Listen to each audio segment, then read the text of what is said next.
4 മാസത്തിന് മഹത്വമുണ്ട് എന്ന് ഖുർആൻ പറഞ്ഞു. ആ മാസങ്ങളുടെ പേര് പക്ഷേ ഖുർആൻ പറഞ്ഞില്ല. ആ മാസങ്ങളുടെ പേര് ഹദീസിലുള്ളത്. പിന്നെന്താണ്? മുഹറം അടക്കമുള്ള, ദുൽഹിജ്ജ അടക്കമുള്ള 4 മാസങ്ങൾ. ആ മാസങ്ങൾക്ക് ശേഷം പിന്നെ മഹത്വമുള്ള മാസം ഏതാണ്? പിന്നെ മഹത്വമുള്ള മാസം ഷഹ്റു റമദാൻ അല്ലദീ ഉൻസില ഫീഹിൽ ഖുർആൻ. ഖുർആൻ ഇറങ്ങിയ മാസം. അല്ലാത്ത എല്ലാ മാസങ്ങൾക്കും ഖുർആനും ഹദീസും അനുസരിച്ച് ഒരേ സ്ഥാനാണ്.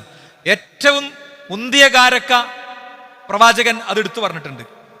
ദിവസങ്ങളുടെ മഹത്വങ്ങൾ പറഞ്ഞിട്ടുണ്ട്, മണിക്കൂറുകളുടെ മഹത്വങ്ങൾ പറഞ്ഞിട്ടുണ്ട്, അല്ലെ? വ്യക്തികളുടെ മഹത്വങ്ങൾ പറഞ്ഞിട്ടുണ്ട്, നാടുകളുടെ മഹത്വങ്ങൾ പറഞ്ഞിട്ടുണ്ട്. യമനിനെ പ്രവാചകൻ പ്രത്യേകം പറഞ്ഞു, മദീനയെ പ്രത്യേകം പറഞ്ഞു. ഇതൊക്കെ റസൂലുള്ളാഹി സ്വല്ലല്ലാഹു അലൈഹി വസല്ലം ചെയ്തിട്ടുണ്ട്. രാത്രിയുടെ 1/3 കുറിച്ച് പറഞ്ഞു, അർദ്ധരാത്രിയെ കുറിച്ച് പറഞ്ഞു, നിസ്കാരത്തിന് ശേഷമുള്ള സമയത്തെ കുറിച്ച് പറഞ്ഞു, ആയിഷയുടെ ഫضല് പറഞ്ഞു, അബൂബക്കർ സിദ്ദീഖിന്റെ ഫضല് പറഞ്ഞു. എന്താ റബീഉൽ അവ്വൽ മാസത്തിന്റെയും അതിലെ 12ന്റെയും മാത്രം മഹത്വം പറയാതിരുന്നത്? അവിടെ വിശ്വാസികളെ സംബന്ധിച്ചിടത്തോളം അങ്ങനത്തെ ഒരു ആചാരം, അനുഷ്ഠാനം നിർദ്ദേശിക്കപ്പെട്ടിട്ടില്ല. ഇതെന്റെ അഭിപ്രായമല്ല.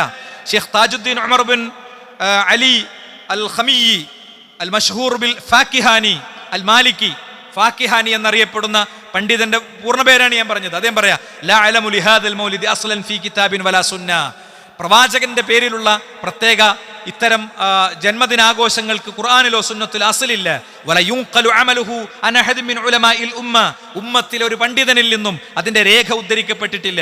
അല്ലദീന ഹുമുൽ ഖുദ്വതു ഫിദ്ദീൻ. ദീനിൽ മാതൃകയാക്കപ്പെടുന്നവരാണവർ. അൽ മുതമസ്സികൂന ബി ആസാരിൽ മുതഖദ്ദിമീൻ. മുൻഗാമികളുടെ വഴികളെ, അവരുടെ കൽപ്പനകളെ, നിർദ്ദേശങ്ങളെ, അവരുടെ പാന്താവുകളെ പിൻപറ്റുന്നവരാണവർ. ബൽ ഹുവ ബിദ്അത്തുൻ. അത് ബിദ്അത്താണ്. അഹദസഹൽ ബത്താലൂൻ വശഹവത്തു നഫ്സിൻ ഇഅ്തനാ ബിഹൽ അക്കാലൂൻ. മേലളകി ജീവിക്കാൻ കഴിയാത്തവരും തീറ്റക്കൊതിയന്മാരും ഉണ്ടാക്കി വിട്ടതാണിത്. എന്റെ വാക്കല്ല, ഫാക്കിഹാനിയുടെ വാക്കാ. ഇതിന്റെ ട്രാൻസ്ലേഷൻ നബിദിനം വേണമെന്ന് പറയുന്നവരുടെ പുസ്തകങ്ങളിൽ നിന്ന് തന്നെ നിങ്ങൾക്ക് കിട്ടും. ഞാൻ പറയുന്ന ട്രാൻസ്ലേഷൻ എടുക്കണ്ട. അതുകൊണ്ട് സഹോദരന്മാരെ, കൃത്യമായി മനസ്സിലാക്കിയത് ബിദ്അത്താണെന്ന് പഠിപ്പിക്കപ്പെട്ടിരിക്കുന്നു.